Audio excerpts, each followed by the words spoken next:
I was downtown Hamilton and I saw the sign. There's no life, no life like it. And I went into the building downtown Hamilton and I talked to a gentleman at the table, and he asked what I was interested in, and he gave me all these pamphlets. And I came home and I told my mom that I was going to enlist in the Canadian Armed Forces, Air Force. I had never lived on my own, and when we arrived at boot camp, like we were, all put into lineups, and it was like, and I'm like, people were yelling orders, and it was like, it was just surreal to me. They took us over, and we got our uniforms, and then we were assigned our barracks, and and all these women from all over, were attending this, and friendships started. I was stationed in CFS Alsace, Saskatchewan, at the radar station there as a driver. Very, very small base, very, very small town. And I was approached this one day by, I can't remember who it was that asked me to go and see the commanding officer. So I went into his office. I didn't have anybody with me. And I went into there, and he told me to sit down. And he said, there's been rumors flying around the base that you are having inappropriate contact with another female private within the barracks. And I denied everything. I said, I don't know what you're talking about. We're friends. She was a driver as well. And so I just kind of denied everything that was happening. I said, no. I said, we're just friends. We, like she came there a few months after me. And that was basically it.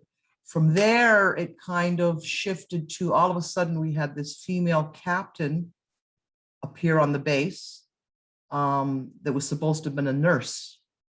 But what I found out after was she was to befriend me to kind of find out what was happening. I was summoned again to the MP shack after that, and there was two gentlemen that were in this back room within the MP shack. And then they started asking me like questions, and I'm saying to them, like, you can't ask me that type of questions, like about what we did. And what I said, I don't think I need to talk to you. Yes, you do. You're going to be charged. We're going to send you away for an evaluation, which they did. They sent me for a psych evaluation. Through all of this, I went to Edmonton for the psych evaluation, and it came back that that I seemed perfectly normal. I never opened up, brought anything. At that time, my drinking had escalated a bit, and I was in the junior ranks a lot more, and the anger within me was getting out of control. I came back from Edmonton. They did another psych evaluation up in Edmonton, and I was being notified that I was being terminated from the military.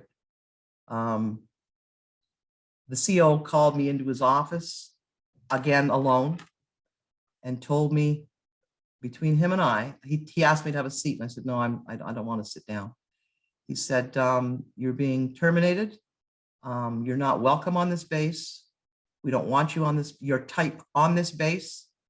So when you receive your paperwork, you're never to return to this base.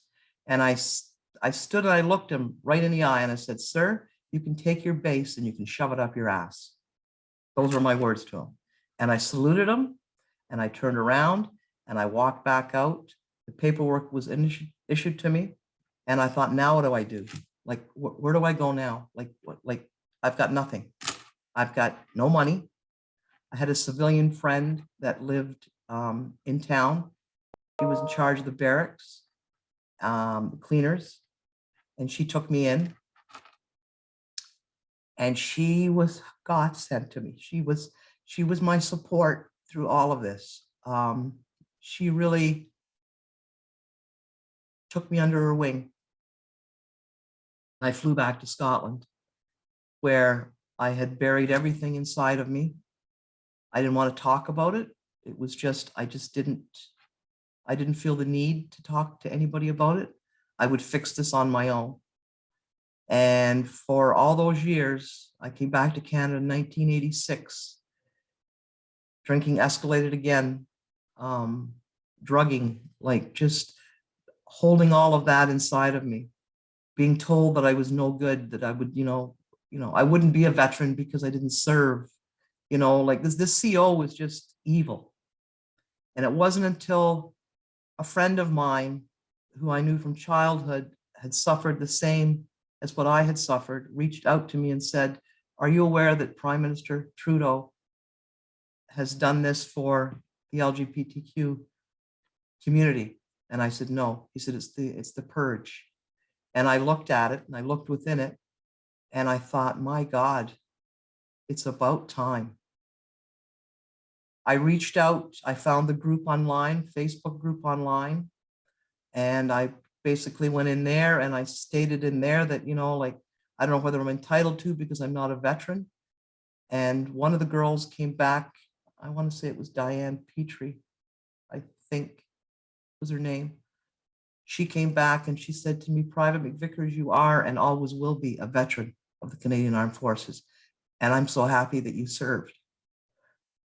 This group, I want to tell you right now, Sarah, this group is so important in my life. They have helped me immensely with everything, any questions I have, anything that I have, anything I'm unsure of, and that's why I thought it's so important, because I see everybody else doing this, and it's so important for us to be heard that we're not bad people.